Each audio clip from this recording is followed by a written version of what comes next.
A husband and wife in a Cold War.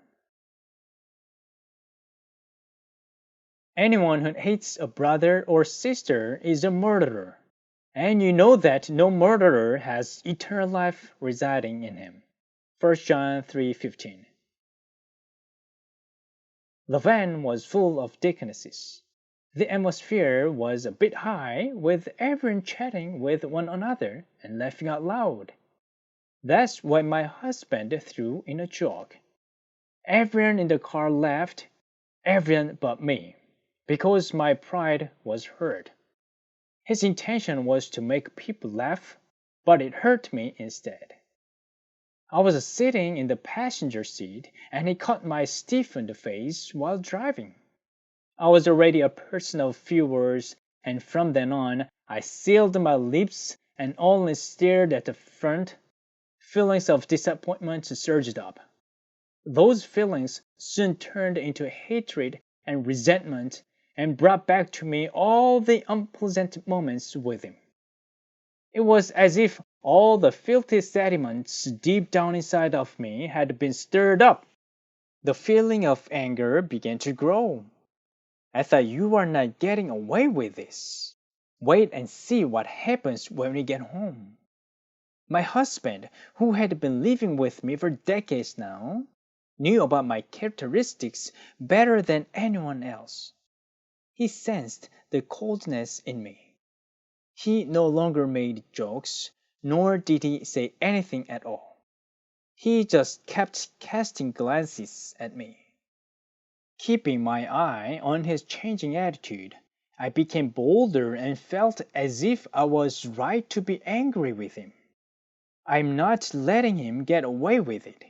How can he say such a joke in front of all these people? He knows well enough it would hurt my pride. My mind was swelling with the words I wanted to fire at him. As I was looking out the window while thinking of all the revengeful and hurtful words, a voice whispered into my mind. Love is patient. Love is not easily angered and keeps no record of wrongs. I shook my head, trying to shake off the whispered admonition. Then another voice spoke to me. Its suggestion fit my characteristics much better than the first one. No, if you don't say anything about it and let him get away with it, he's going to think of you as a fool. You shouldn't let it pass. You should completely break his awful habit. Love comes above anything else. It is a lie if you hate a brother while saying that you love God. He made a momentary mistake. Even if it wasn't a mistake, you should still be patient and let it pass. As Jesus' voice continued to resonate in my mind, I began to feel distressed. The two thoughts were turning my mind into a battlefield. This time, I really wanted to confront him about it. As soon as we got home, he must have thought that he should put out the fire at its early stage and begin talking to appease my anger. Honey, I'm sorry.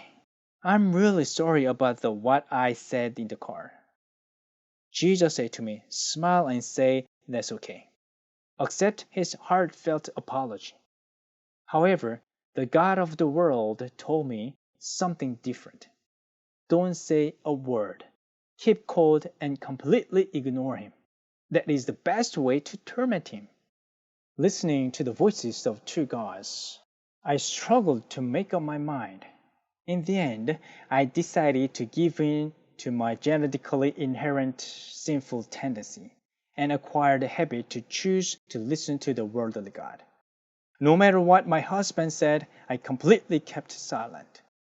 I was well aware of how painful and tormenting it is when a husband and wife hardly speak to each other. Still, I chose to do so and began putting my decision into action.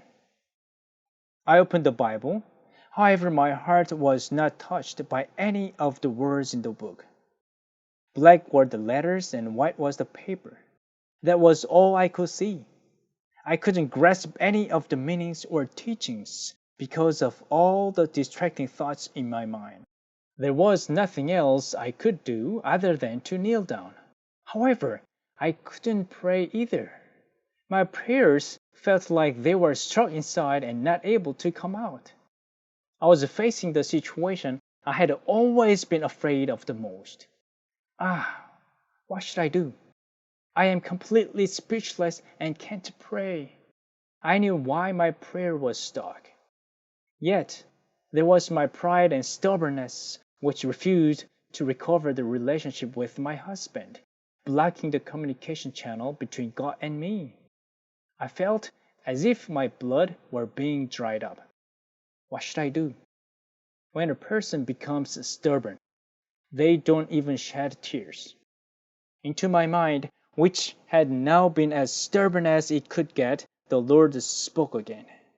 Reach your hand out to your husband. Get him a cup of warm water and try reconciliation.